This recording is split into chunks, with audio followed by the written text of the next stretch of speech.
Assalamualaikum warahmatullahi wabarakatuh. Apa kabar anak-anak Miss Ana? Semoga kabarnya sehat selalu ya sayang ya. Hai, kembali lagi bersama Miss Ana dalam pembelajaran tematik. Tapi seperti biasa sebelum kita mulai pembelajaran kita, marilah kita berdoa terlebih dahulu ya nak ya. Sikap berdoa, angkat tangannya, tundukkan kepalanya. Bismillahirrahmanirrahim. Rabbi srohli sadri wa yassirli amri wahlul uqdatam bir lisani yafqahu qawli. Amin ya rabbal alamin. Semoga dengan berdoa tadi, apa yang kita lakukan nantinya diberkahi oleh Allah Subhanahu wa taala dan bagi anak Miss Ana diberikan pemahaman dalam memahami materi nantinya ya nak ya. Baiklah kita lanjutkan materi tematik kita masih di tema 5 tapi di subtema 2 tentang perubahan cuaca pada pembelajaran 1. Adapun tujuan pembelajaran kita di pembelajaran 1 ini di subtema 2 ini adalah yang pertama itu abang dan kakak bisa menjelaskan informasi yang berkaitan dengan pengaruh perubahan cuaca terhadap kehidupan manusia. Kemudian abang dan kakak bisa membandingkan dua pecahan yang berpembilang sama. Kemudian abang dan kakak bisa memeragakan gerak cepat lambat dalam tari. Nah, itulah dia tujuan pembelajaran kita ya sayang ya. Nah, di sini kita akan belajar tentang pengaruh cuaca. Nah, kemarin sudah disinggung kemarin karena cuaca kita itu di Indonesia ada 4. Nah, jadi setiap berubah cuaca itu pasti berpengaruh kepada kita. Nah, di sini ada sebuah teks. Pagi ini cuaca sangat cerah.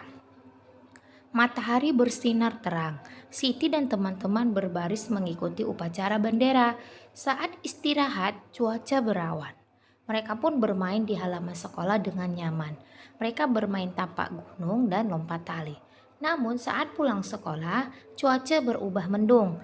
Tanda sebentar lagi akan turun hujan. Siti dan teman-teman segera pulang ke rumah. Ketika mereka tiba di rumah, hujan pun turun. Ternyata cuaca dapat berubah-ubah. Keesokan harinya, Beni mengajak Udin dan Edo berkumpul di halaman sekolah. Saat itu cuaca masih terlihat mendung. Banyak genangan air terlihat di halaman sekolah. Beni dan teman-teman memilih istirahat di bawah pohon. Mereka bercakap-cakap tentang cuaca kemarin. Nah, seperti ini mereka lagi bercerita. Nah, dari sini kita bisa melihat bahwasanya kalau semalam sudah Miss bilang ya, karena kalau cuaca berawan dan cerah, biasanya kita melakukan aktivitas itu di luar ruangan. Tapi kalau dia cuaca mendung dan hujan, sebaiknya kita melakukan kegiatan atau aktivitas yang dilakukan di dalam ruangan. Nah, seperti itu ya, karena kenapa ya itu tadi. Jadi sehingga mempengaruhi terhadap kegiatan manusia. Yang biasanya kita ibaratnya kalau siang itu masih bisa main di luar, kalau udah cuacanya berubah, maka kita akan melakukan kegiatan yang ada di dalam ruangan. Jadi sehingga berpengaruh kan? Atau kita berjanji dengan teman kita. Contoh, kita janji sore hari mau berkunjung ke rumah teman. Nah, karena hujan, pasti kita malas karena ataupun malas bergerak dari rumah, keluar dari rumah kan. Jadi kita membatalkan rencana kita untuk bertemu dengan teman kita. Seperti itu. Jadi bisa berubah rencana kita karena pengaruh cuaca. Seperti itu dia.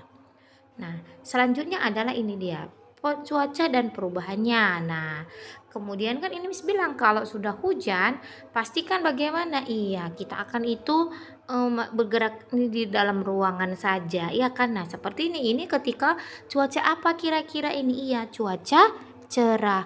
Pasti kalau udah cuaca cerah tadi Miss bilang, kita melakukan kegiatan yang ada di luar rumah. Nah, kemudian ketika sudah mulai berawan juga kita pasti sudah mulai enak mainnya di luar karena mataharinya tidak terlalu menyengat, lebih enak lagi ketika berawan. Tapi ingat setelah berawan maka biasanya akan terjadi yang namanya mendung. Nah, kalau sudah mendung itu tandanya akan turun hujan seperti ini dia. Nah, ini pasti cuacanya lagi cerah. Nah, kegiatannya mereka di luar. Nah, ini berawan masih enak dia. Nah, lebih enak lagi karena dia tidak terlalu panas. Nah, kalau mendung biasanya dia apa? Nah, iya akan Bagaimana dia kalau sudah mendung? Iya, di langit itu akan berwarna kelabu atau kita bilang warna abu-abu awalnya. Lama-lama dia nanti berubah menjadi warna hitam ya, karena kalau sudah warna hitam itu tandanya akan turun hujan ya. Nah, inilah dia tandanya. Oke, bisa dipahami ya, Nak ya. Nah, hujan itu terjadi bagaimana? Iya, karena awan yang di atas itu, atau biasa kita perubahan dari mana? Nah, iya dari uap air itu kan menguap. Nah, proses dari menguap berubah menjadi cair ya, karena maka dia disebut turunlah hujan. Nah, sesuai di dalam surah Asy-Syu'ara ayat 28 bahwasanya di situ Allah menjelaskan tentang proses terjadinya hujan, yaitu apa? Dan dialah menurunkan hujan sesudah mereka berputus asa dan menyebarkan rahmatnya, dan dialah yang maha pelindung lagi maha terpuji. Artinya apa? Nah, hujan itu merupakan rahmat bagi manusia. Nah, oleh karena itu apapun yang Allah berikan kepada kita, maka kita juga harus mensyukurinya, karena tidak semua orang memiliki kerugian atas apapun itu. Contoh hujan bagi petani itu sangat bermanfaat. Oleh karena itu apapun yang Allah berikan kepada kita, maka kita harus mensyukurinya. Nah, selanjutnya adalah perbandingan pecahan. Nah, kemarin kan sudah kita bahas bagaimana ya kalau gambar 1/4, kemudian 1/3, setengah, seperti itu dia, karena sudah kita gambarkan kemarin kan. Nah, kemudian di sini ada soalnya atau soal cerita.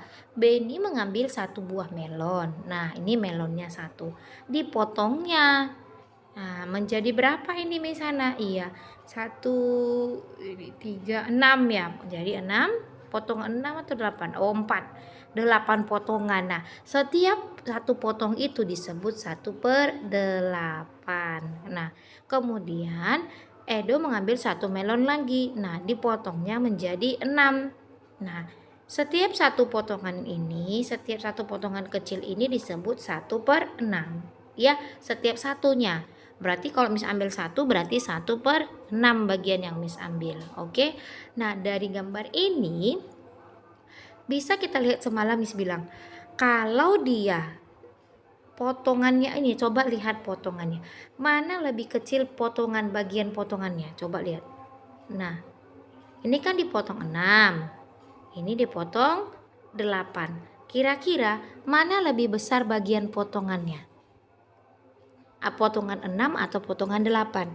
Iya, potongan 6 karena nah kembali lagi, kalau dia penyebutnya lebih kecil angkanya, nah kalau misalnya bilang ini angkanya lebih kecil kan, nah angkanya lebih kecil maka nilainya lebih besar. Ulangi, kalau penyebutnya angkanya lebih kecil maka potongannya atau hasilnya lebih besar, bagiannya lebih besar. Sehingga untuk membandingkan itu kita membutuhkan tanda. Ini namanya ada tandanya. Ini seperti ini dia. Nah, kemudian ini dan tanda ini. Miss, ini tanda apa? Nah, ini tanda perbandingan, yaitu tandanya dibaca lebih besar atau lebih dari. Nah, untuk mengetahuinya perbedaan antara ini dengan ini adalah Miss kasih sederhana. Kalau Miss bilang ini mulutnya. Nah, ini mulutnya ya. Ini mulutnya.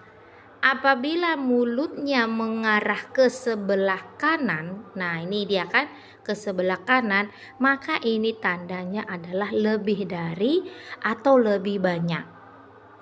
Tapi kalau mulutnya ke arah kiri, nah ini mulutnya ke arah kiri karena nah ini tandanya adalah kurang dari atau lebih kecil. Kurang dari atau lebih kecil. Oke? Nah, kalau yang ini artinya sama dengan. Oke, bisa dipahami sayang ya? Oke, kita lanjut. Nah, coba lihat gambar berikut. Nah, dari gambar ini kita bisa lihat kira-kira yang dipegang siapa ini? Miss bilang lupa Miss Ana. Nah, ini dipegangnya, coba lihat mana lebih besar bagian punya si perempuan ini atau si laki-laki. Si perempuan karena lebih kecil. Oke, bisa kita lihat dari gambarnya. Kemudian coba lihat di sini. Nah, punya si Lani sama si Beni. Bukan si Beni nih, saya Siti. Nah, si Lani sama si Siti. Coba lihat, siapa lebih besar bagiannya? Iya, si Siti kan? Nah, ini dia, nih. Iya kan? Ini lebih kecil potongannya. Oke, kita lanjut lagi. Coba lihat. Nih, 2/8 dengan 2/6. Mana lebih banyak? Ini 2, berarti kan diambilnya 2 dari potongan 6. Ini 8. Ini 2 diambilnya dari 6 potongan. Kira-kira mana yang lebih banyak? 6 kan? Nah, cara untuk membuat perbandingannya adalah yang harus diperhatikan ini. Semakin banyak potongannya, maka semakin kecil nilainya. Semakin banyak potongannya, maka semakin kecil nilainya. Jadi bagaimana Miss Anna meletakkan perbandingannya? Untuk membacanya, kita harus lihat dulu yang angka di sininya aja.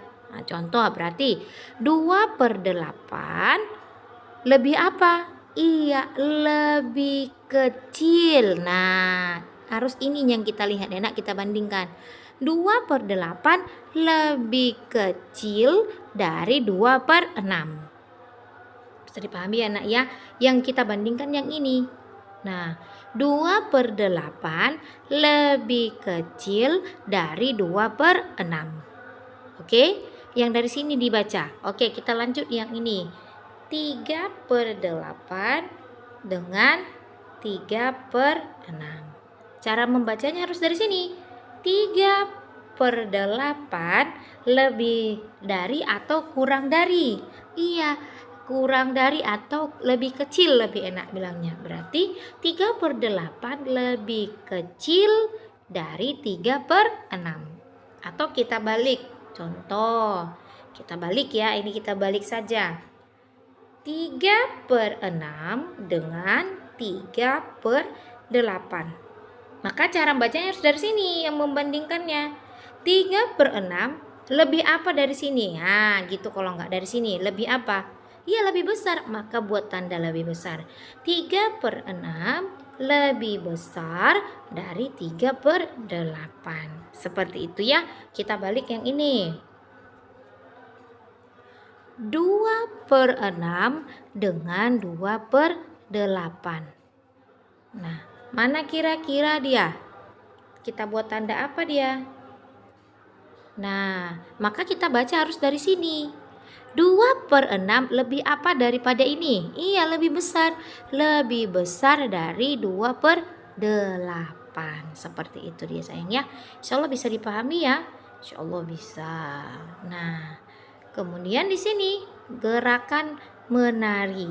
Nah, gerakan ketika menari seperti dalam tari burung kutilang. Sebenarnya ada lagunya ya sayang ya. Nah, burung kutilang itu kan tari ini menirukan tentang kepala burung ketilang. Nah, contohnya bagaimana? Seperti ini dia. Pertama itu kita gerakkan dulu kepala miring ke kiri 1 kali. Kembali lagi ke tengah, kemudian miring lagi ke kanan 1 kali. Berarti dia seperti kayak kita kemarin angin sepoi-sepoi itu ya. Nah, kemudian setelah itu kita menganggukkan kepala ke bawah dengan hitungan 4 kali. Nah, tapi cepat. 1, 2, 3, 4 ke bawah ya, mengangguk. Nah, kemudian baru kita menoleh ke kiri 1 kali, ke tengah lagi balik, baru ke kanan 1 lagi. Nah, tadi kan dia menggeleng ke kiri dulu, balik ke tengah, baru ke kanan. Baru mengangguk ke bawah 4 kali, baru menoleh ke kiri lagi, balik ke tengah, balik ke kanan. Nah, kira-kira di sini mana ya yang gerakannya cepat? Iya, yang lemah adalah ketika kepala digerakkan ke kiri dan ke kanan dengan ini, dan menoleh ke kiri dan ke kanan. Sedangkan mengangguk adalah gerakan cepat ketika kita menirukan gerakan burung ketilang. Ya, sayang ya. Oke, bisa dipahami ya, insyaallah bisa. Nah, tugas anak Miss Anna adalah bandingkanlah potongan buah melon berikut dengan memberikan tanda lebih dari atau kurang dari. Nah, gempil kan? Lihat, untuk menjawabnya harus lihat potongan mana bagiannya yang lebih banyak. Oke, potongannya yang lebih banyak mana? Bukan berarti jumlah banyaknya ya nak ya. Bukan, ini kan sama-sama. Nah, ini tadi kan pembilangnya sama 4. Cuma lihat mana bagian potongannya yang paling besar gitu Miss bilang. Oke? Insya Allah bisa ya sayang ya. Oke, Miss akhiri pembelajaran kita kali ini. Semoga bermanfaat bagi anak Miss Ana di rumah dan tetap semangat belajar di rumahnya ya sayang ya. Dan ingat, laksanakan sholat 5 waktu dan berdoalah agar pandemi ini cepat berlalu dari negeri kita sehingga kita bisa bertatap muka langsung ya nak ya. Miss akhiri dengan ucapan wabillahi taufiq wal hidayah. Assalamualaikum warahmatullahi wabarakatuh. Bertemu lagi dalam pembelajaran selanjutnya.